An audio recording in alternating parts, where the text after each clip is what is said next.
बिस्मिल्लाहिर्रहमानिर्रहीम। नाज़रीन अस्सलाम वालेकुम। नाज़रीन, आज हम बात करेंगे नया साल, पुराना खेल या नई बसात, सियासी बुरान, जमूद या तसादम, इमरान खान की रिहाई या कुछ नया हो सकता है।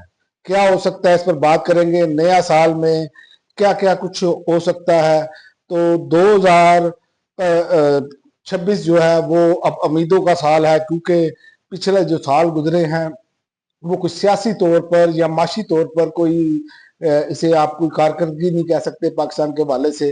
तो इसमें आज हम करेंगे कि क्या महज ये कैलेंडर में तब्दीली होगी या कि फैसला कोई मोड़ बन सकता है। 2025 के अख्ताम पर जो सियासी जमूत था, क्या वो 2026 में तो बड़ा ब्रेक थ्रू देगा या बुरानों को मजीद गहरा करेगा। इस पर हम सवाल या निशान के वाले से सवाल करते हुए इसका आता करते हैं कि क्या हो सकता है। देखें, सियासी बुरान, जमूद या तसादम जो है वो हुकूमत कमजोर, अवामी साख, माशी दबाव और अंदरूनी इख्तलाफात में इस टाइम घिरी हुई है। और अपोजिशन खसूसन तहरीक इंसाफ सड़क और बयानी दोनों महाजों पर दबाव बरकरार रखे हुए हैं। इसी वजह से आप देखें कि सियासी इस्तेकाम नहीं आ रहा, सरमायाकारी नहीं आ रही, और पूरी कोशिश करने के बावजूद चूंकि ये एक ऐसी चीज बन चुकी है जिससे अब निकलना हुकूमत के लिए मुझे समझ नहीं आ रही। बल्कि बहुत सारी अब टीवी टॉक शो में बातें की जा रही हैं, टेक्नोक्रेट सेटअप आ सकता है, फलां आ सकता है या फलां सेटअप हो सकता है। लेकिन ये सब कुछ करने के बावजूद भी आपके मुल्क में सरमायाकारी नहीं आएगी जब तक कि आप इस निज़ाम में तब्दीली नहीं अब करेंगे। आप जब तक अवामी राय नहीं इस पर उसको मुकदम जानेंगे। यकीन करें, ये कुछ नहीं होता हुआ नजर आ रहा। अगर मज़ाकरात ना हुए और कोई ऐसा बैकडोर राब्ता ना कोई अच्छे तरीके से खोला गया, तो याद रखें, सड़क का मुकाबला रियासत का बयानिया मुझे तेज होता हुआ नजर आ रहा है। ये एक बहुत तल्ख हकीकत है और ये बहुत गर्म होगा, क्योंकि उसकी वजह यह है कि दीवार के साथ अवाम लगी पड़ी है। अवाम की जो कैपेसिटी है, जो बंदा अपना खर्च करता था ना, 50,000 की कोई चीजें खरीद लेता था, आज उसकी जो ताकत है, चूंकि महंगाई इतनी बढ़ चुकी है, वो 25,000 के बराबर हो चुका है। यानी कि आधे से भी ज्यादा का मार्जिन बन चुका है। तो ये चीजें जो हैं, क्योंकि जब आवाम को सहूलियात से आवाम महरूम होती चली जाएगी, तो याद रखें कि और बेरोजगारी बढ़ती जाएगी, तो ये मामला जो है वो अदम इस्तेहकाम की तरफ जाएगा और जा रहा है। और इमरान खान की इसमें रिहाई कैसे मुमकिन है, क्योंकि एक तो है सियासी सौदेबाजी, क्या वो हो सकती है, कानूनी रास्ता है, अपीलें हैं, रिलीफ या सजाओं में कमी, ये सब अदालती टाइमलाइन से जुड़ा हुआ है।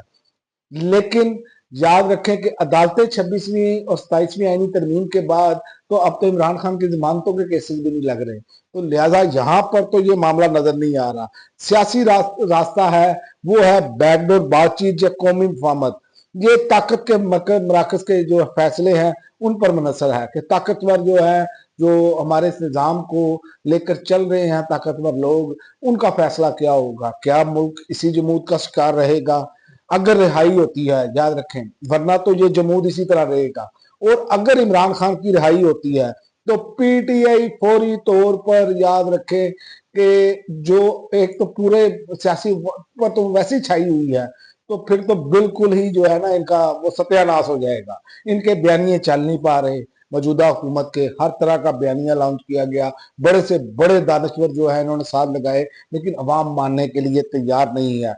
और हुकूमत को या तो मुज़ाकरात कब या कबल अज़ वक्त इंतखाबात की तरफ जाना पड़ सकता है। यही रास्ते हैं। और इसमें भी इमरान खान की रिहाई मशरूत है। इमरान खान अगर रिहा नहीं होते तो आप देख लें, सारा सिस्टम आपके कंट्रोल में है, मामला आगे चल नहीं पा रहे। तो लिहाजा नए साल में 3 मुमकिन मंजरनामे नजर आ रहे हैं। एक तो महदूद मुज़ाकरात, जैसे पिछले साल भी इन्होंने खेला। सियासी दर्जा हरारत में कमी, वक्ती तौर पर थोड़ा सा कि इमरान खान से मुलाकातें जैसे रोकी हुई हैं वैसे चले, निज़ाम चलता रहे, लेकिन निज़ाम गैर मकबूल रहेगा, इसके कोई सूरत नजर नहीं आई। दूसरा ये है कि गिरफ्तारियां जैसे है, तुनदो, एहतजाज, मीडिया पर दबाव में मजीद तेजी, मतलब कि बिल्कुल बोलने ना दिया जाए, तो और मैशियत और हुक्मरानी مزید جو ہے اس میں معاملات خراب ہوں گے اگر یہ اربہ بھی استعمال ہوتا ہے، کیونکہ یہ دونوں اربے پچھلے 3 سالوں سے چل رہے ہیں۔ اور تیسرا جو ہے وہ ہے عمران خان کی رہائی، سیاسی ریسیٹ اور انتخابات اور عبوری بندوبست، عبوری انتظامیہ اور انتخابات کی طرف جایا جائے۔ اور یہ اگر ہوتا ہے تو ملک ایک نئے ڈگر پر چلے گا، ورنہ یہ معاملات اسی جمود کا شکار رہیں گے، اور جو فیصلہ کن فیکٹر ہوگا وہ عوام کا ہوگا۔ یہ اس لیے کیونکہ نیا سال پرانے کھیل کا تسلسل بھی ہو سکتا ہے، نئی بساط بھی ہو سکتی ہے، لیکن اصل سوال یہ نہیں کہ برہان ہے یا نہیں، اصل سوال یہ ہے کہ فیصلہ کون کرے گا اور کب اور کس قیمت پر فیصلہ ہوگا کہ یہ معاملات کس طرح اس سے نپٹا جائے۔ کیونکہ پچھلے 3 سالوں سے نہ کوئی فیصلہ ہو پا رہا ہے، بلکہ پاکستان آگے جانے کی بجائے اب معاشی طور پر پیچھے آیا، انڈسٹری بند ہوئی، سب کچھ سیاسی بحران اور ایک دوسرے کے حوالے سے جو آپ نے دیکھا ہوگا عظمیٰ بخاری صاحبہ اور شفیع اللہ جان کا جو بیانات کے حوالے سے معاملہ چلا، تو یہ سیاسی بحران بڑھتا چلا جائے گا۔ اور اب تو ٹی وی ٹاک شو میں پیپلز پارٹی اور نون لیگ بھی سامنے آنا شروع ہو گئی ہے، تو لہٰذا ان کو اپنے رویے بدلنے ہوں گے، اور عمران خان اس بساط کا بادشاہ ہے یہ ماننا پڑے گا، اس کے بغیر یہ نظام نہیں چل پا رہا، کیونکہ لوگ اس کے ساتھ کھڑے ہیں۔ دیکھتے ہیں آئندہ آنے والے دنوں میں کیا ہوتا ہے، لیکن ابھی تک جو نظر آ رہا ہے وہ یہی نظر آ رہا ہے کہ ان سے یہ نظام چل نہیں پا رہا، اور